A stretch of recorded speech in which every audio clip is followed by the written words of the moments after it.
Welcome to the Ultimate Sports Blog Podcast. Today is Tuesday, January 29th, 2019.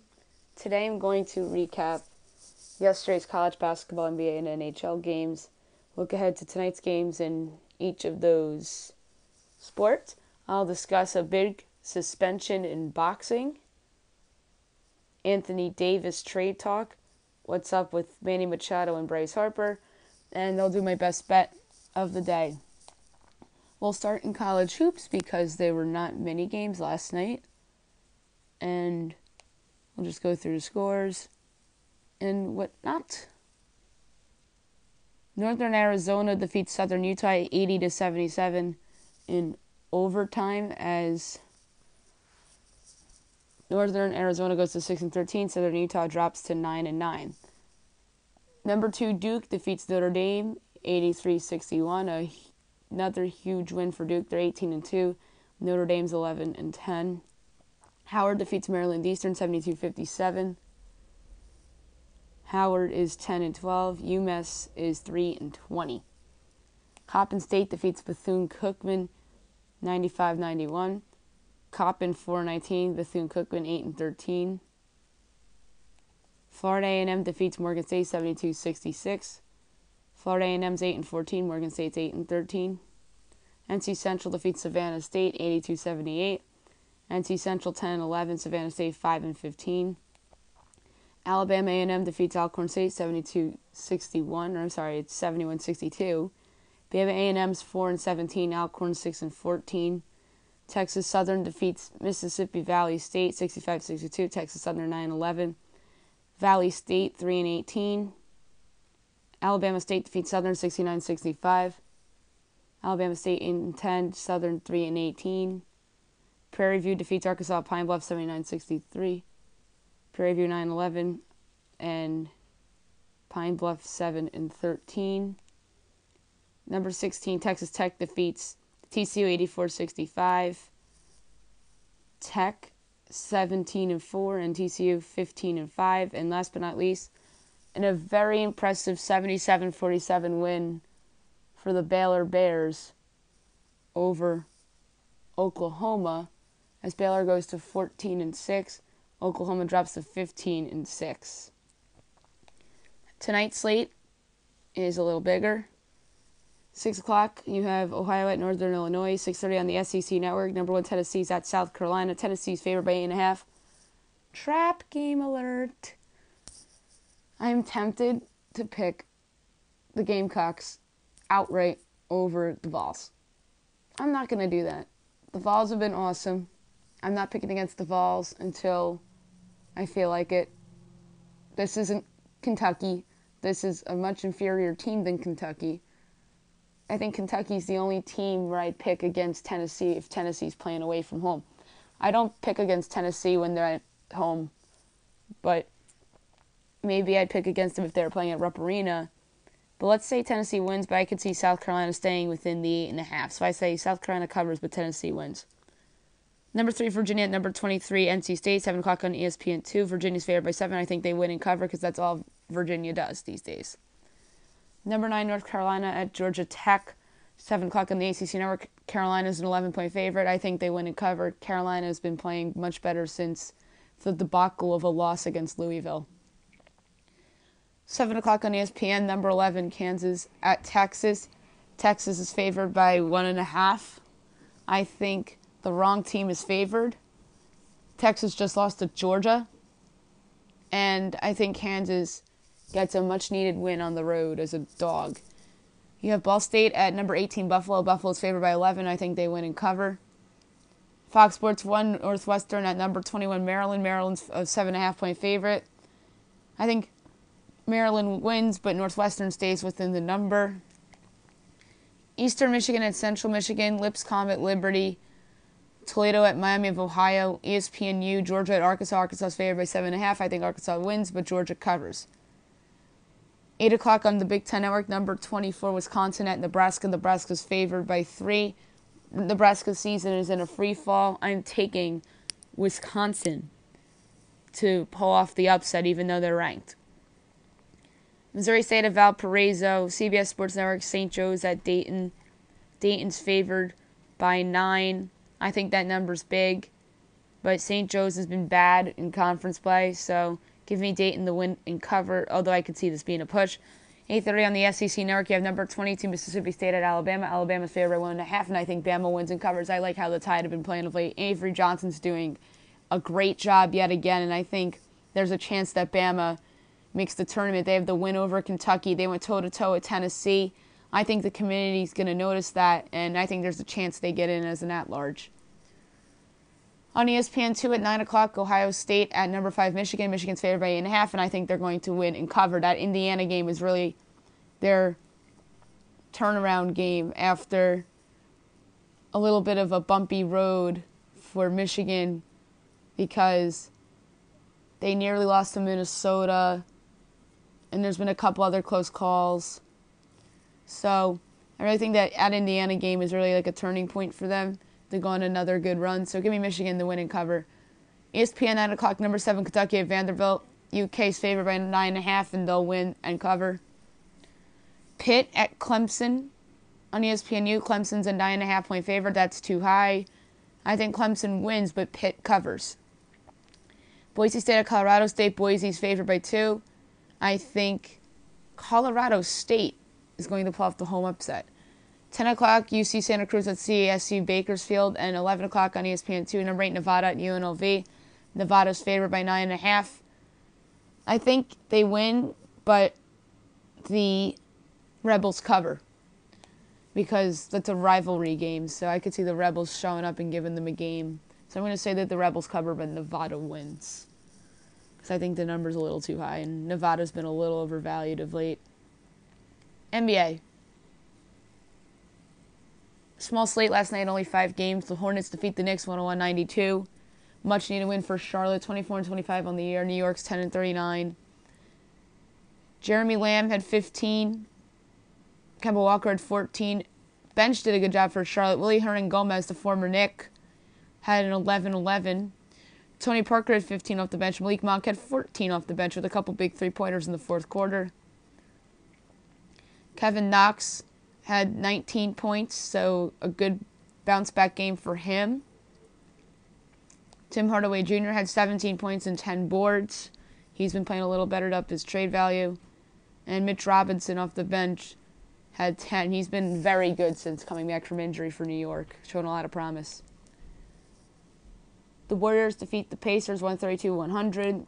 Another day, another blowout for the Warriors. They're 36-14. Indiana's 32-17. Steph Curry, 26 points and 6 boards.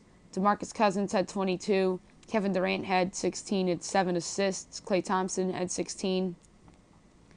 Off the bench, Kevin Looney had 15. And Draymond Green did not play in this game. Miles Turner had 16. Bogdan Bogdanovic had 15. Thaddeus Young had 11. Darren Collison had 13. And off the bench, Aaron Holiday had 12. The Celtics defeat the Nets 112-104. Kyrie Irving didn't play. Boston 31-19. Brooklyn 27-24. Jaylen Brown 21 points and 7 assists. Terry Rozier 14, 7 and 7. Al Horford 14, 11 and 5. So he's starting to play like the Al Horford we know. Marcus Morris had 15 with 8 boards. Off the bench, Aaron Baines had 16. And Jaylen Brown came off the bench and had 21. Marcus Smart started and had 21. That was a mistake by me. And meanwhile for Brooklyn, disappointing loss after a good winning streak. D'Angelo Russell had a good game, though, 25 points with 4 3-pointers. Rondae Jefferson had 14. DeMar Carroll off the bench at 12, and Shabazz Napier off the bench at 20. The Nuggets defeat the Grizzlies 95-92. A 23-point comeback win on the road. 25-point, even better. Denver goes to 34-15. Memphis 20-31. Memphis is in full tank mode now. Nikola Jokic had 24 with 5 boards. Gary Harris had 11. Will Barton had 20. Off the bench, Malik Beasley had 18. Meanwhile from Memphis, Marcus Gasol had 29 with 9 boards. Mike Conley had 23 with 11 assists. The Hawks upset the Clippers 123-118. A shocker in LA as the Hawks go to 16-33. And the Clippers dropped to 28-23. I gotta say, every Clippers loss has to be counted as a Lakers win for right now, because that's whose playoff spot they're, I think, going to take, unless San Antonio falls apart too, which I've been totally wrong about San Antonio, and I've been wrong about the Clippers too. I thought the Clippers were a real threat to make the playoffs, but they seem to be falling apart. But I could be wrong. And San Antonio, I thought, would be the flop team in the entire league this year, but they've exceeded my expectations. That's courtesy of the veterans they have and Greg Popovich. But I don't think anybody thought LeBron was going to be out for this long. He has to be back at least for that primetime game against the Warriors. And now there's conspiracy theories going around the league about how LeBron's sitting until after they fire Luke Walton. I'm not buying that at all. I still think he's recovering from that injury, and I do think he likes Luke Walton. And back to this Clippers game, just a bad loss for the Clippers. Meanwhile, for Atlanta, John Collins had 22 with 6 boards. Trae Young had 26 and 8 assists. Dwayne Dedmon had 13 with 10 boards. Off the bench, Alex Len had 19 with 9 boards. Jeremy Lin had 13. Meanwhile, for the Clippers, Tobias Harris had 30 with 8 assists. Marcin Gortat and Patrick Beverley each had 10. Shai Gilgeous-Alexander had 11, and Avery Bradley had 12. And off the bench, Montrezl Harrell had 18, and Lou Williams had 21. Tonight's slate is obviously bigger. 7 games rather than 5. 7 o'clock, the Wizards at the Cavs, the Bucks at the Pistons, the Thunder at the Magic. 7:30, the Bulls at the Nets. 8 o'clock, TNT, the Pelicans at the Rockets. Houston's favored by 11. They're going to win, and they're going to cover, and they're going to destroy the Pelicans without Anthony Davis. James Harden is going to continue his push for the MVP award. And 10:30 on TNT, of the 76ers at the Lakers. Philly's a 7-point favorite. I really like how Philly's been playing. They've been awesome. They've been kicking butt. Joel Embiid, I think, needs to be considered in the MVP conversation. Jimmy Butler's going to be back for this game. And I really think that the 76ers are going to come out and put on a show. Wouldn't it be stunned if the Lakers hung around? Because they're home, but they're blown out at home by the Warriors. But the Warriors are the Warriors, and they're unbeatable right now. So, well, I really can't say unbeatable. They should have lost to the Celtics on Saturday night, meaning the Warriors. I think the Warriors should have lost to Boston. I thought Boston should have beaten them. But back to the Lakers, I don't like how they've been playing, although they've been competitive in their games, and they did win in Oklahoma City, so I have to give them credit for the OKC win. And they should have beaten Houston on the Saturday primetime game. But I'm going to say the Sixers win and cover, but the Lakers hang around for maybe 3 quarters or so. I think it's close throughout, but the Sixers cover at the end, courtesy of maybe some free throws and some big 3-pointers by Jimmy Butler, who will be back tonight for this game. To the NHL. Only 2 games last night. The Flyers defeat the Jets 3-1. Good win for Philadelphia. You get themselves right a little bit. Hopefully they puts them in a good direction. They're 20-23-6. Winnipeg is 31-16-2. Number 1 star of the game with 31 saves on 33 shots. Corey Hart. Number 2 star of the game with the goal and an assist. Travis Konecny. And the number 3 star of the game with the goal, James Van Riemsdyk. The Devils upset the Penguins 6-3, a stunner in Pittsburgh. I thought that the Penguins were going to come out with something to prove tonight, but New Jersey picks up a rare win on the road. 2nd win in Pittsburgh for the Devils this year. They're 19-23-7. Pittsburgh's 26-17-6. Number 1 star of the game with the goal and 3 assists, Travis Zajac. Number 2 star of the game with the goal and assist, Blake Coleman. Number 3 star of the game with the goal and assist, Pavel Zacha. Only 3 games on tonight's slate on NBCSN at 7:30. You have the Flyers at the Rangers. The Rangers still over 500. That's a surprise to me. I thought the Rangers were going to be one of the worst teams this year, but they probably still are, but they're over 500 because their goalie wins them a lot of games single-handedly. And they have a lot of guys on their team that have played in a Stanley Cup final and been to the conference finals and have played in big playoff series and always are competitive and show up the work and are just pros, and they're not tanking. Although I think the Rangers wanted to tank, but their players won't allow them to. And I think they're going to go and I think this will be their fourth straight win if they pull off this win, because they're 2 games under and they won a couple in a row before the All-Star break, and then they had their bye week on top of that, so they're going to be well rested. Philly's on the second of a back-to-back. This has the makings of a Rangers victory. Yes, this would be 4 in a row for the Rangers because they went at home against Carolina on the 15th, went at home against Chicago on the 17th, they won at Boston on Saturday the 19th, and then they had their bye week last week, and then the All-Star break. I think Henrik Lundqvist is going to come out there and play a good game. He always plays well against Philly. No Carter Hart, and I do think the Rangers will win a close game at home. Won't be shocked if it goes to overtime. So give me the Rangers at home on national television, and it would be their 4th straight win. And then 2 7 o'clock games are the Jets at the Bruins. Jets are on the second of a back-to-back too, and then the Sabres are at the Blue Jackets. There was a big suspension in boxing that broke about an hour ago.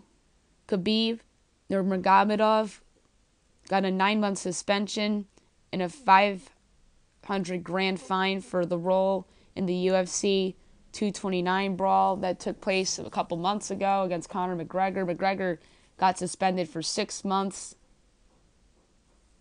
But Khabib could be back as soon as early April. And this suspension will be retroactive to October 6th when the brawl happened. So this is a big suspension in boxing that I wanted to get to real quick. Anthony Davis, I talked about it yesterday, how his agent requested a trade. I threw out a couple dark horse possibilities. The 3 most talked about destinations for him are New York, Boston, and Los Angeles, with Los Angeles being the most realistic, then Boston, then New York. The New York thing I think is real because a lot of people that are trustworthy in the media, like Adrian Wojnarowski, Mark Stein, and Brian Windhorst. Don't sleep on Brian Windhorst. He's close with LeBron James, whose agent is Rich Paul, whose other client is Anthony Davis. So don't sleep on the Brian Windhorst, Rich Paul connection. So this Knicks thing is real, that Brian Windhorst came out and saying this isn't about the Lakers. New York's in play, but as Mark Stein reported today, in which I've been hearing too, is that New York won't make an offer for Davis until they know what number draft pick they'll have after the lottery, which is the right thing to do if you're New York. But the only team that I think is under pressure to make a move for him at the deadline is the Lakers, because if they don't, then that puts New York and Boston more in play. And not that the Lakers cannot do it in the summer, they ultimately can, but it's not a failure if they don't get him at the deadline. It's a failure if they don't get him, period. But at the same time, maybe they make up for it. Say they don't get Davis and they sign Kevin Durant instead, then that makes up for it a little bit. But he would be the perfect Laker to go with LeBron and some of that young core.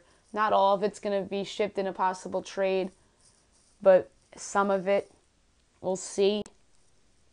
And if it happens within the next 10 days, a trade, it will be to the Lakers, not anybody else. Because that's the team that I think is most desperate to do so at the time, if they choose to do so. I mentioned a couple sleepers yesterday. I said that Houston and Miami were sleepers. Don't sleep on the Toronto Raptors.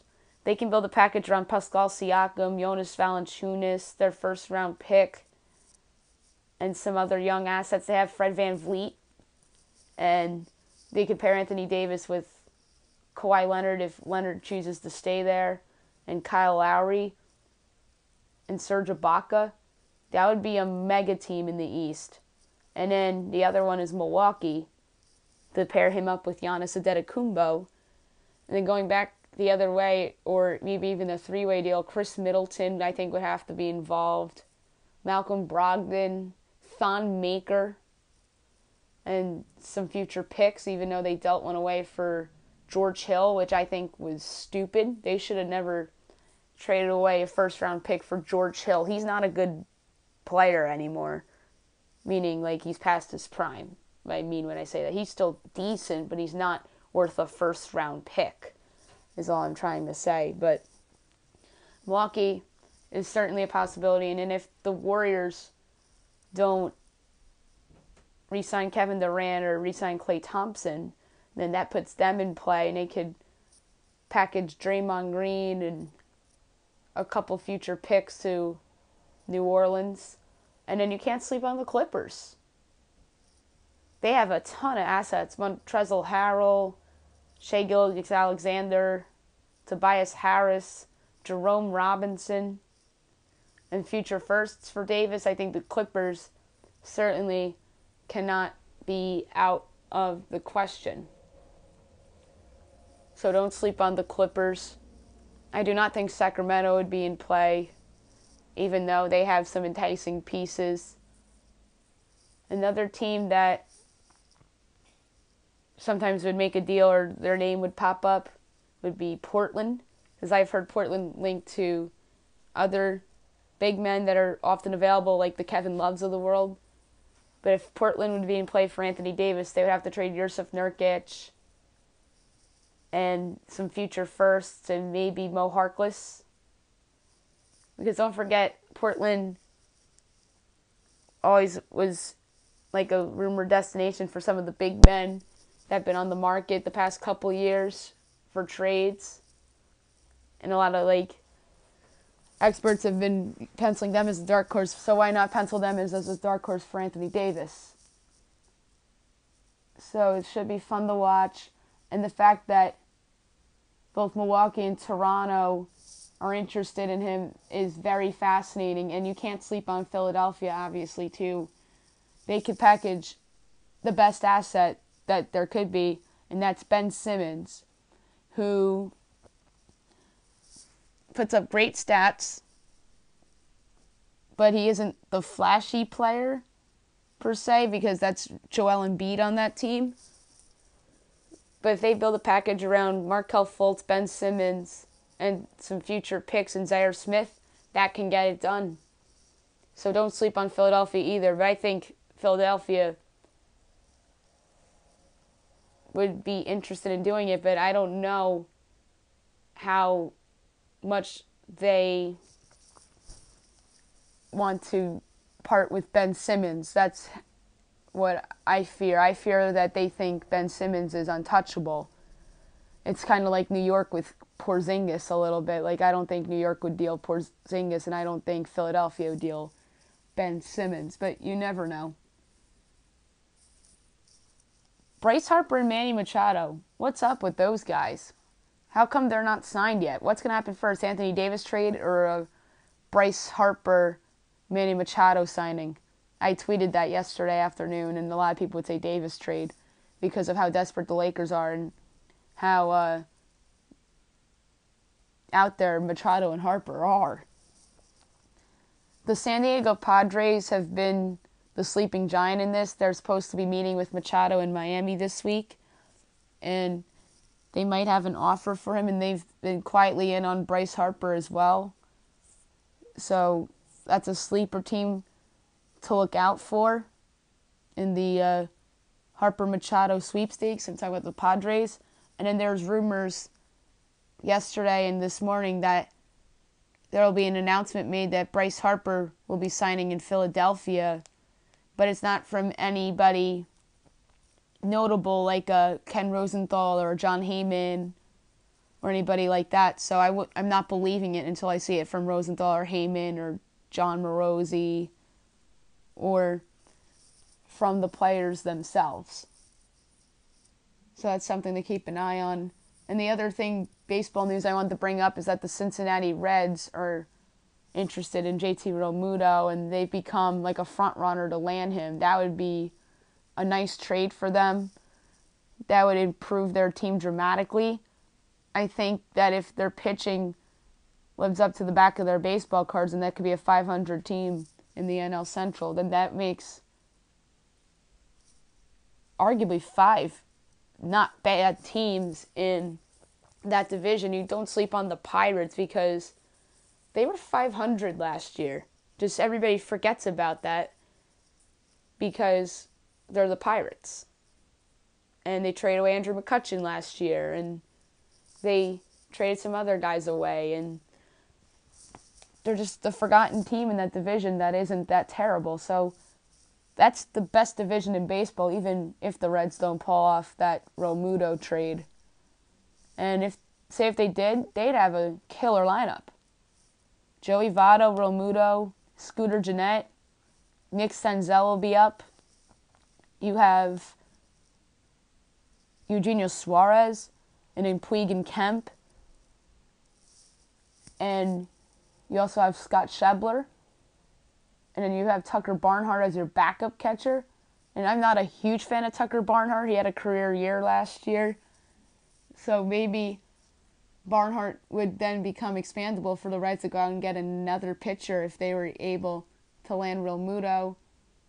And then going back to Miami would be Jonathan India, perhaps, their first-round pick from last year. And then Senzel's untouchable. They're not trading him. So the package going back to Miami be headlined by Jonathan India. They already traded away Jeter Downs in the deal that got them Puig and Kemp. The second baseman prospect they sent to the Yankees for Gray, which the Yankees ended up flipping to Seattle for Josh Stowers. And then Robert Stevenson, their catching prospect, or Tyler Stevenson, the catching prospect. I don't know if it's Robert or Tyler. They have Robert Stevenson and the Tyler Stevenson. One's a catcher and one's a pitcher. I think Robert's the pitcher and Tyler's the catcher. Yeah, so Tyler Stevenson will probably headline with India the deal for Realmuto. And I know the Yankees were interested in Stevenson in a Sonny Gray deal, but Cincinnati held on to him, and maybe it's a good thing that Cincinnati held on to him because maybe he'll be a piece in a Realmuto deal. Now my best bet of the day brought to you by FanDuel. Pretty big wager going up today. You have Arsenal, Manchester United, Manchester City, the Bucks, the Thunder, the Wizards, the Nets, the Rockets, the Spurs, and the 76ers. So I bet all the NBA games on the money line, all the favorites, because I don't see any of the underdogs winning outright. And then Buffalo and North Carolina in college basketball. 11.5 to 1 are the odds. Wagered $3.69 to win $42.54 with a payout of $46.23. That's it for today. I'll be back tomorrow recapping college hoops, NBA, and NHL. Look ahead to tomorrow's slates of games and all the sports. Maybe more Anthony Davis talk, maybe more baseball talk, and we'll talk about some Super Bowl props as well. I hope you guys have a great day, everybody.